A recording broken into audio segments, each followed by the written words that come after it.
Halo Bre, ketemu lagi sama gue Luri. Kali ini gue nyeritain salah satu film yang cukup menginspirasi gue secara pribadi. Film ini berjudul Fury. Film ini dirilis pada tahun 2014 dan film ini dibintangi oleh si tampan dan berani Brad Pitt, Shia LaBeouf, Logan Lerman, John Bernthal, Michael Pena, dan beberapa aktor pendukung serta figuran rakyat jelata lainnya. Film ini pokoknya seru banget, asli, unik kok. Sampai-sampai 93% warga Google menyukai film ini. Dah lah, biar nggak lama-lama, langsung aja bahas filmnya.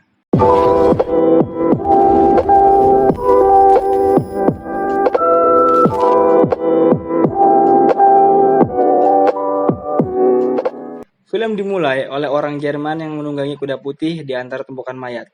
Entah apa alasannya berkuda di antara tumpukan mayat sendirian, gue juga nggak tahu bre.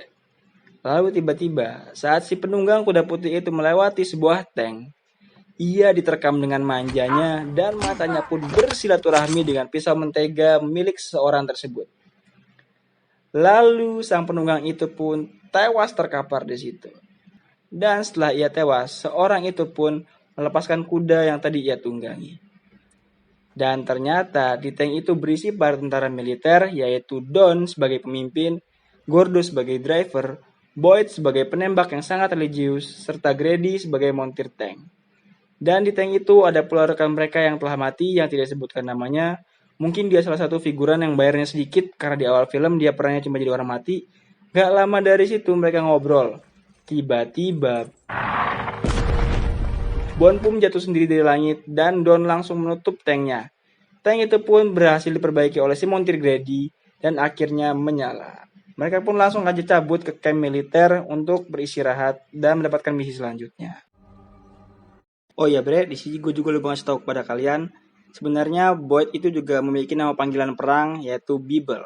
Dan di film ini si Boyd bakal lebih sering dipanggil Bible dibandingkan namanya sendiri. Pas mereka sampai di pangkalan militer, Don pun langsung disambut sama temannya di situ. Yang mana dikira temannya bahwa si Don itu udah mati. Lalu Don pun menjawab, tidak semudah itu Ferguson. Gak lama dari situ, Don sebagai pemimpin yang baik langsung nyuruh ketiga krunya untuk bebersih tank. Karena sebentar lagi tank itu bakal dipakai lagi bre. Lalu ia pun pergi menyendiri untuk menangisi figuran yang tadi telah gugur waktu di awal-awal film. Usai Don menangis, ada orang culun yang nyamperin Don dan dia bilang bahwa dia disuruh oleh Pak Sutradara untuk gantiin peran figuran yang mati di awal film tadi. Dan namanya adalah Norman. Don langsung kenalin Norman ke kru lainnya, serta nyuruh kru untuk kasih tahu tutorial singkat menjadi kru tank yang baik. Seperti cara membersih tank, cara ngebunuh, serta perintah inti seorang kru tank. Gak lama dari situ, ada seorang figuran tentara Jerman yang dibawa oleh rekan Don. Don yang melihat itu langsung menjadi gedek segedek-gedeknya dan langsung pengen ngebunuh tentara Jerman itu bre. Akan tetapi ia ditahan oleh krunya karena tentara itu akan diinterogasi. Setelah itu, misi baru pun datang dan Don bersama kawan-kawannya langsung tancap gas untuk menjalankan misi. Di perjalanan, mereka bertemu sekumpulan transmigran Jerman yang ingin pergi dari negaranya di tengah perang itu. Dan si anak baru Norman disuruh mengawasi para warga Jerman tersebut, yang dikhawatirkan ada serigala berbulu domba di antara mereka bre. Jika ada gerak-gerik mencurigakan, Norman disuruh untuk langsung saja mendor orang tersebut. Di tengah perjalanan, Norman melihat gerak-gerik mencurigakan dari hutan. Tapi karena dia belum pernah ngebunuh sama sekali, akhirnya dia lebih milih nggak nembak tentara tersebut. Lalu tiba-tiba, buar! Tank salah satu rekan mereka dicium oleh RPG. Di situ rekan mereka yang selamat langsung keluar dari tank dalam keadaan ulti zilong. Lalu dia bunuh diri. Don yang lihat itu langsung mendor tentara Jerman tersebut. Pas Don ngelihat mayatnya, dia gedek sejadi-jadinya. Karena dia tahu kalau Norman sebenarnya tahu dia ngelihat musuh. Tapi Norman gak mau nembak. Karena ternyata musuh itu masih bocil. Layaknya anak SMP yang masih suka tawuran. Setelah itu, Norman langsung disemprot oleh Don sejadi-jadinya. Perjalanan pun akhirnya dilanjutin sampai ke tujuan misi mereka berikutnya. Sampainya rombongan mereka di tujuan, mereka langsung aja disambut sama tukang parkir yang langsung saja nyuruh mereka parkir tank di parkiran. Usai dari situ, Don langsung menghadap pimpinan di situ. Lalu mereka pun bercakap-cakap tentang misi selanjutnya, di mana Don dan kawan-kawannya diperintahkan untuk membantu tentara codet menolong anak buahnya yang terjebak di pertempuran. Usai dari situ bre, Don dan kawan-kawan pun langsung melaksanakan misi tersebut dengan santuinya. Don and the gang akhirnya pun sampai di lapangan rumput yang luas. Para figuran yang nebeng sama tank mereka pun akhirnya disuruh turun dan ngikutin rombongan tank itu dari belakang. Serta mereka disuruh untuk menolong teman-teman mereka yang terjebak agar ikut berlindung di belakang tank. Semua rombongan tank Don pun langsung turun ke bawah ke tanah lapang dan langsung terjun ke medan perang itu, bre. Di situ, sambil berjalan di tengah medan perang, para tentara yang terjebak langsung aja disuruh Don untuk ikut berlindung di balik rombongan tanknya. Gak lama dari situ, tiba-tiba ada tembakan peluru berkecepatan tinggi dari balik pepohonan yang mengincar tank rombongan Don itu. Dan ternyata itu bukan peluru abal-abal atau peluru biasa, melainkan itu adalah peluru anti-tank yang bisa membuat tank babak belur ketika terkena peluru tersebut. Ternyata, selain peluru anti-tank, ada juga tentara yang bersembunyi di balik lubang layaknya kepiting yang menembaki para tentara itu. Don and the gang pun tidak diam saja. Mereka langsung membalas tembakan-tembakan itu dengan lebih sadis. Don langsung nyuruh Bibel untuk menembaki tentara musuh yang pakai mesin gun, tapi sayangnya meleset. Dan si anak bawang Norman cuma bisa panik keteteran, bingung mau ngapa-ngapain, sampai akhirnya dia dimarahin sama rekan-rekannya. Di situ akhirnya Bibel nembak pakai peluru tank dan benar saja tembakan itu kena.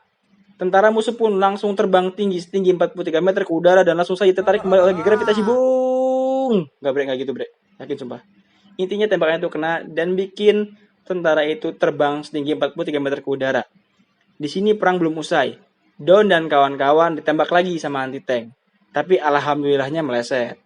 Di situ Don langsung aja nyuruh Bibel untuk membalas tembakan anti-tank itu sebanyak 4 kali ke arah yang sama hingga akhirnya tank musuh pun berhasil dihancurkan. Tapi ternyata nggak berhenti di situ, bre. Karena ada anti-tank lainnya yang coba ngeprank Don and the gang. Tapi untungnya tembakan prank itu gagal mengenai Don. Don di sini kebingungan karena anti-tank itu nggak kelihatan. Dia nyumpet. Akhirnya, Don and the gang pun terus ditembaki oleh anti-tank tersebut. Setelah itu, berkat doa dan perjuangan serta arahan sutradara, anti-tank itu pun berhasil ditemukan. Lalu ditembaki berkali-kali hingga akhirnya ia pun hancur. Karena nggak terima udah di-prank, langsung saja Don and the gang menembakkan para tentara yang bersembunyi di pepohonan dan di lubang dengan kejamnya. Di sini, si anak bawang Norman cuma diem pelatat pelitut nggak jelas. Dia nembak kagak, ngeker juga kagak. Aduh. Gue gak ngerti bre, jalan hidupnya gimana bre. Sampai akhirnya nih, Norman pun disemprot oleh Gordo karena dia cuma jadi beban moral maupun material dari rombongan Don and the gang tersebut. Hingga akhirnya dari situ, Don and the gang pun berhasil ngalahin semua tentara musuh di medan perang. Dan semuanya dibantai habis oleh Don and the gang. Don pun langsung aja nyuruh para anak buahnya untuk keluar dari tank. Bible, sebagai seorang yang religius, ia pun langsung saja membantu rekan-rekan yang sekarat untuk berdoa bersamanya. Tanpa disengaja, ternyata tentara figuran menemukan tentara musuh yang langsung saja diarak menuju ke tengah-tengah mereka untuk dijadikan bulan-bulanan serta matahari matian. Lalu Don yang melihat hal itu memiliki ide bagus untuk mengajari si anak bawang Norman agar menjadi pria yang punya selera. Aha. Di situ Don langsung nyuruh Norman untuk membunuh tentaranya, bre. Akan tetapi Norman nolak dan justru malah ingin dirinya sendirilah yang dibunuh. Aduh, anak bawang emang susah ya, bre. Akan tetapi Don yang baik hati, rajin menabung, serta tidak sombong, akhirnya mengajari Norman dengan sedikit paksaan agar membunuh tentara musuh tersebut. Dari situ Norman lemas selemes-lemesnya karena udah ngebunuh orang. Dan itu adalah orang pertama yang Norman bunuh. Akan tetapi, karena kru tank milik Don memiliki jiwa persaudaraan dan simpati yang sangat tinggi, mereka pun akhirnya menenangkan Norman sambil bergibah tentang Don. Ternyata bre, saat mereka gibah, tiba-tiba Don datang dari belakang. Lalu gibah itu pun terhenti. Setelah istirahat, Don and the gang pun memutuskan untuk langsung tancap gas menuju kota berikutnya. Di perjalanan, Don tampak senang karena melihat sekumpulan pesawat tempur Sukhoi yang sedang OTW menyerang Jerman. Di perjalanan menuju kota, Norman melihat mayat yang tergantung dengan tulisan di dadanya. Dan karena Norman bukan Vicky Naki maupun Gayatri yang menguasai banyak bahasa, ia pun bertanya kepada Don, apa artinya? Ternyata artinya membuat Norman cukup sedih. Di situ Gordo pun memberitahu Norman bahwa itulah yang Jerman lakukan kepada temannya sendiri. Sesampainya mereka di kota, Don menanyakan di mana para tentara Nazi berada kepada kakek Gepetto yang baik hati. Kakek itu pun langsung nunjukin lokasi para tentara Nazi itu berkumpul, bre. Lalu tiba-tiba, Kakek-kakek itu tewas dicium peluru sniper tepat di kepala. Baybel pun dengan sigap menembak bangunan yang dituju oleh kakek GP tersebut dan membuat dindingnya rubuh. Lalu sontak saja, Don and the gang merundungi para tentara Nazi itu sampai semuanya meninggoy. Mereka pun langsung saja menuju ke pusat kota. Dan belum mereka sampai di sana, tiba-tiba mereka diprank lagi sama anti-tank. Don pun langsung nyuruh Grady dan Baybel untuk menembak bangunan tempat anti-tank itu berada dengan fosfor putih. Asal tahu aja ya, fosfor putih itu adalah zat yang berbahaya yang bisa mengakibatkan luka bakar bahkan hingga meleleh. Selain itu, fosfor putih juga beracun jika terhirup, dan itu merupakan senjata yang cocok untuk membunuh orang secara perlahan dan santun. Sekali lagi. Tentara Nazi yang terkena fosfor putih langsung berhamburan keluar, dan sengaja ingin mati cepat agar tidak tersiksa. Tapi Norman, yang masih sedikit anak bawang, malah menembaki mereka. Hush. Padahal harusnya dibiarin aja, biar mereka tuh matinya kesiksa, Usai dari situ, tentara Nazi pun menyerah. Akhirnya Don and the gang pun beristirahat di kota itu.